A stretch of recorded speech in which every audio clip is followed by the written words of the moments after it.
ಇವತ್ತಿನ ವಿಡಿಯೋದಲ್ಲಿ ನಾವು ಮತ್ತೊಬ್ಬ ಮಹಾನ್ ವಚನಕಾರ್ತಿಯಾದ ಮುಕ್ತಾಯಕ್ಕ ಅವರ ವಚನಗಳ ಆಳವಾದ ಅರ್ಥವನ್ನು ತಿಳಿದುಕೊಳ್ಳೋಣ.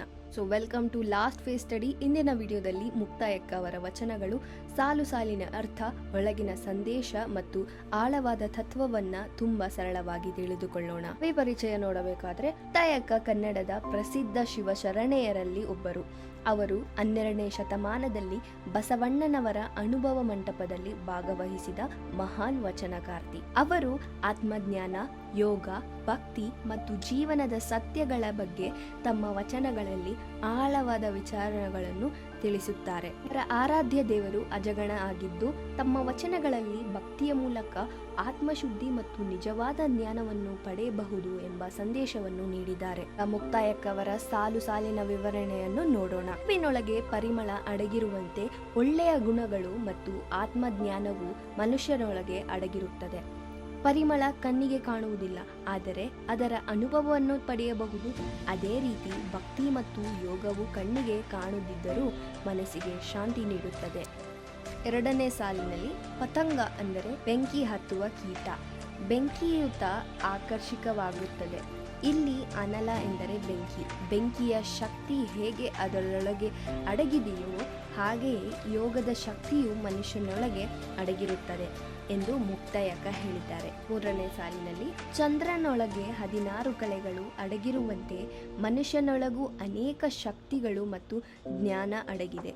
ಚಂದ್ರನ ಸೌಂದರ್ಯ ಹೊರಗೆ ಕಾಣುತ್ತದೆ, ಆದರೆ ಅದರ ಸಂಪೂರ್ಣ ಶಕ್ತಿ ಎಲ್ಲರಿಗೂ ಅರ್ಥವಾಗುವುದಿಲ್ಲ. 4ನೇ ಸಾಲಿನಲ್ಲಿ ಹುಳು ಎಂದರೆ ಬೆಂಕಿ ಊದುವ ಸಾಧನ. ಅದರೊಳಗೆ ಗಾಳಿ ಅಡಗಿರುವಂತೆ ಯೋಗದ ಶಕ್ತಿಯು ಮನುಷ್ಯನೊಳಗೆ ಅಡಗಿರುತ್ತದೆ. ಗಾಳಿ ಕಾಣುವುದಿಲ್ಲ, ಆದರೆ ಅದರ ಪರಿಣಾಮ ಅನುಭವಕ್ಕೆ ಬರುತ್ತದೆ. 5ನೇ ಸಾಲಿನಲ್ಲಿ ಸಿಡಿನೊಳಗೆ ಅಪರಾಧದ ಬೆಳಕು ಮತ್ತು ಶಕ್ತಿ ಅಡಗಿರುತ್ತದೆ. ಅದೇ ರೀತಿ ಯೋಗ ಮತ್ತು ಆತ್ಮಜ್ಞಾನ ಮನುಷ್ಯನೊಳಗೆ ದೊಡ್ಡ ಶಕ್ತಿಯನ್ನು ಉಂಟು ಮಾಡುತ್ತದೆ. ಮುಕ್ತಾಯಕ್ಕ ತಮ್ಮ ಆರಾಧ್ಯ ದೇವರಾದ ಅಜಗಣನನ್ನು ಪ್ರಾರ್ಥಿಸುತ್ತಾ ನನ್ನೊಳಗೆ ಇಂತಹ ಯೋಗ ಶಕ್ತಿ ಇರಲಿ ಎಂದು ಕೇಳುತ್ತಾರೆ. ಇಲ್ಲಿ ಯೋಗ ಎಂದರೆ ಆತ್ಮಜ್ಞಾನ ಮತ್ತು ದೇವರೊಂದಿಗೆ ಒಂದಾಗುವ ಸ್ಥಿತಿ. ಈ 4 ವಚನ ಸಾಲುಗಳು ಒಟ್ಟು ಅರ್ಥ ಏನೆಂದರೆ, ಈ ವಚನದಲ್ಲಿ ಮುಕ್ತಾಯಕ್ಕ ಪ್ರಕೃತಿಯ ಉದಾಹರಣೆಗಳ ಮೂಲಕ ಯೋಗ ಮತ್ತು ಆತ್ಮಜ್ಞಾನದ ಮಹತ್ವವನ್ನು ಹೇಳಿರುತ್ತಾರೆ. ಹೂವಿನ ಪರಿಮಳ, ಚಂದ್ರನ ಕಳೆಗಳು, ಗಾಳಿ ಮತ್ತು ಸಿಡಿಲಿನ ಶಕ್ತಿ ಹೇಗೆ ಕಣ್ಣಿಗೆ ಕಾಣುವುದಿಲ್ಲವೋ ಹಾಗೆಯೇ ಯೋಗ ಮತ್ತು ಭಕ್ತಿ ಶಕ್ತಿಯು ಮನುಷ್ಯನೊಳಗೆ ಅಡಗಿರುತ್ತದೆ ಎಂದು ಅವರು ತಿಳಿಸಿರುತ್ತಾರೆ. ಈಗ ಮುಕ್ತಾಯಕ್ಕನವರ ಪ್ಯಾರಾಗ್ರಾಫ್ ನೋಡಬೇಕಾದ್ರೆ 1ನೇ ಸಾಲಿನಲ್ಲಿ ಹೂ ಮತ್ತು ಅನಲ. ಇಲ್ಲಿ ಅರಿವು ಎಂದರೆ ಜ್ಞಾನ ಮತ್ತು ಅನಲ ಎಂದರೆ ಬೆಂಕಿ. ಬೆಂಕಿ ಹೇಗೆ ಯಾವುದನ್ನಾದರೂ ಸುಡುತ್ತದೆಯೋ ಹಾಗೆಯೇ ತಪ್ಪಾಗಿ ಬೆಳೆಸಿದ ಜ್ಞಾನವು ಮನುಷ್ಯನ ಜೀವನವನ್ನು ಹಾಳು ಮಾಡಬಹುದು. ಇಲ್ಲಿ ಮುಕ್ತಾಯಕ್ಕ ಪ್ರಕೃತಿಯ ಉದಾಹರಣೆಯ ಮೂಲಕ ಒಂದು ದೊಡ್ಡ ಸತ್ಯವನ್ನು ಹೇಳಿದ್ದಾರೆ.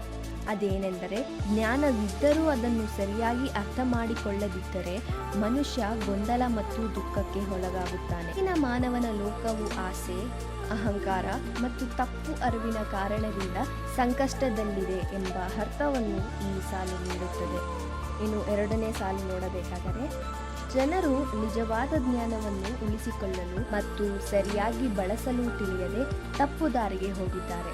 ಆದ್ದರಿಂದ ಲೋಕದಲ್ಲಿ ಅಜ್ಞಾನ, ದುಃಖ ಮತ್ತು ಗೊಂದಲ ಹೆಚ್ಚಾಗಿದೆ.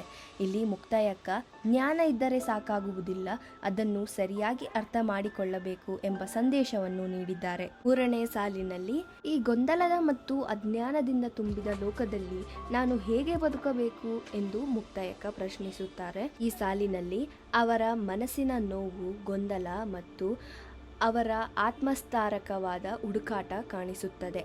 4ನೇ ಸಾಲಿನಲ್ಲಿ ಕತ್ತಲೆ ಮತ್ತು ಬೆಳಕು. ಇಲ್ಲಿ ಕತ್ತಲೆ ಎಂದರೆ ಅಜ್ಞಾನ ಮತ್ತು ಬೆಳಕು ಎಂದರೆ ಜ್ಞಾನ.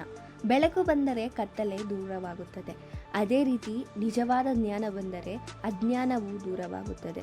ಆದರೆ ಮುಕ್ತಾಯಕ್ಕ ತಾವು ಇನ್ನೂ ಜ್ಞಾನ ಮತ್ತು ಅಜ್ಞಾನಗಳ ಮಧ್ಯೆ ನಿಂತಿರುವ ಸಂಶಯಭರಿತ ವ್ಯಕ್ತಿ ಎಂದು ಹೇಳುತ್ತಾರೆ. ಇದು ಮನುಷ್ಯನ ಒಳಗಿನ ಗೊಂದಲವನ್ನು ತೋರಿಸುತ್ತದೆ.